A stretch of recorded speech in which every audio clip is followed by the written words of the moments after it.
Hi friends, welcome to our channel. ఈరోజు దోసకాయ శనగపప్పు కర్రీ చేస్తున్నానండి.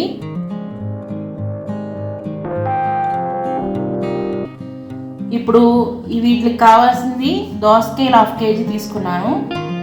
అలాగే ఫుల్ కప్ కాదు, కొద్దిగా శనగపప్పు నానబెట్టుకున్నాను అన్నమాట. అలాగే ఒక ఉల్లిపాయ తీసుకున్నాను. 1 స్పూన్ అల్లం వెల్లుల్లి పేస్టు, పచ్చిమిర్చి, కొద్దిగా కరివేపాకు, 1 స్పూన్ సాల్ట్, అలాగే 2 టేబుల్ స్పూన్లు కారం, 1/2 టేబుల్ స్పూన్ పసుపు, తగినంత ఆయిల్.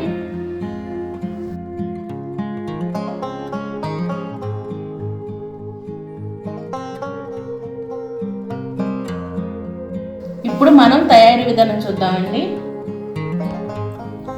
ఇప్పుడు మనం స్టవ్ వెలిగించుకుందాం. ఇటక్కాలి ప్యాను. ఇప్పుడు ఆయిల్ వేసుకుందాం. ఇది ఆయిల్ కొంచెం కాగాలి. ఇప్పుడు మనం పచ్చిమిర్చి, కరివేపాకు, ఉల్లిపాయలు వేసుకుందాం. ఈ దోసకాయలో కొంచెం పచ్చిమిర్చి ఎక్కువ వేస్తే బాగుంటుంది, కారంగా. మనం అప్పుడు కారం తక్కువ వేసుకోవాలి. ఇవి కొంచెం యాగాలండి. మూత పెట్టుకుందాం.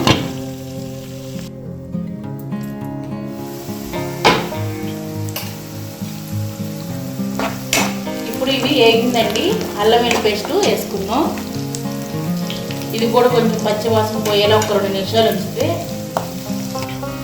ఇది కొద్దిగా పచ్చివాసన పోయిందండి. ఇప్పుడు మనం దోసకాయ ముక్కలనే వేసేసుకుందాం. సాల్ట్ వేసుకుందాం. 1 స్పూన్ సాల్ట్, అలాగే పసుపు వేసేసుకుని కలుపుకుని ఒక 5 నిమిషాలు మగ్గపెట్టుకుని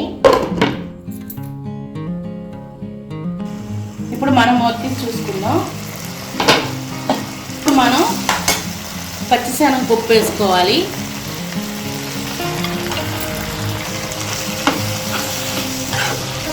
ఇప్పుడు మనం మూత పెట్టేసుకుందాం. ఒక 5 నిమిషాల పాటు ఉంచుకుంటే సరిపోతుంది. చూసుకుందామండి. చూసారుగా వాటర్ కూడా మగ్గిపోయింది. మీకు ఈ దోసకాయ వాటర్తోనే మగ్గిపోతే పర్లా, లేకపోతే కొంచెం వాటర్ పోసుకోండి. 2 స్పూన్లు కారం వేసుకుందాం. దీంతో 2 స్పూన్లు కారం. ఇప్పుడు మనం వాటర్ పోసుకోవాలి. ఇప్పుడు కొద్దిగా ఇదంతా కొంచెం పప్పు ఉడికేలాగా పెట్టుకుంటే సరిపోతుంది. ఇప్పుడు మనం మూత తీసి చూసుకుందాం. చూసారు కదా, మనకి ఈ విధంగా ఉంటే మనకి రైస్లోకి కానీ, చపాతీలో కానీ, రోటీలోకి అన్నింటిలో బాగుంటుంది. కొద్దిగా కొత్తిమీర వేసుకుందాం. ఇప్పుడు మనం స్టవ్ ఆఫ్ చేసేసుకుందాం. చూసారుగా ఫ్రెండ్స్, దోసకాయ శనగపప్పు ఇది చాలా టేస్టీగా ఉంటుంది. దోసకాయ చాలామంది ఇష్టపడరు అనమాట. అట్లాంటిది దోసకాయ కూడా చాలా ఇష్టంగా తింటారు. రైస్లోకి, చపాతీలోకి, రోటీలో కూడా చాలా బాగుంటుంది. అలాగే మీకు వీడియో నచ్చినట్టయితే లైక్ చేయండి, షేర్ చేయండి, సబ్స్క్రైబ్ అవ్వండి.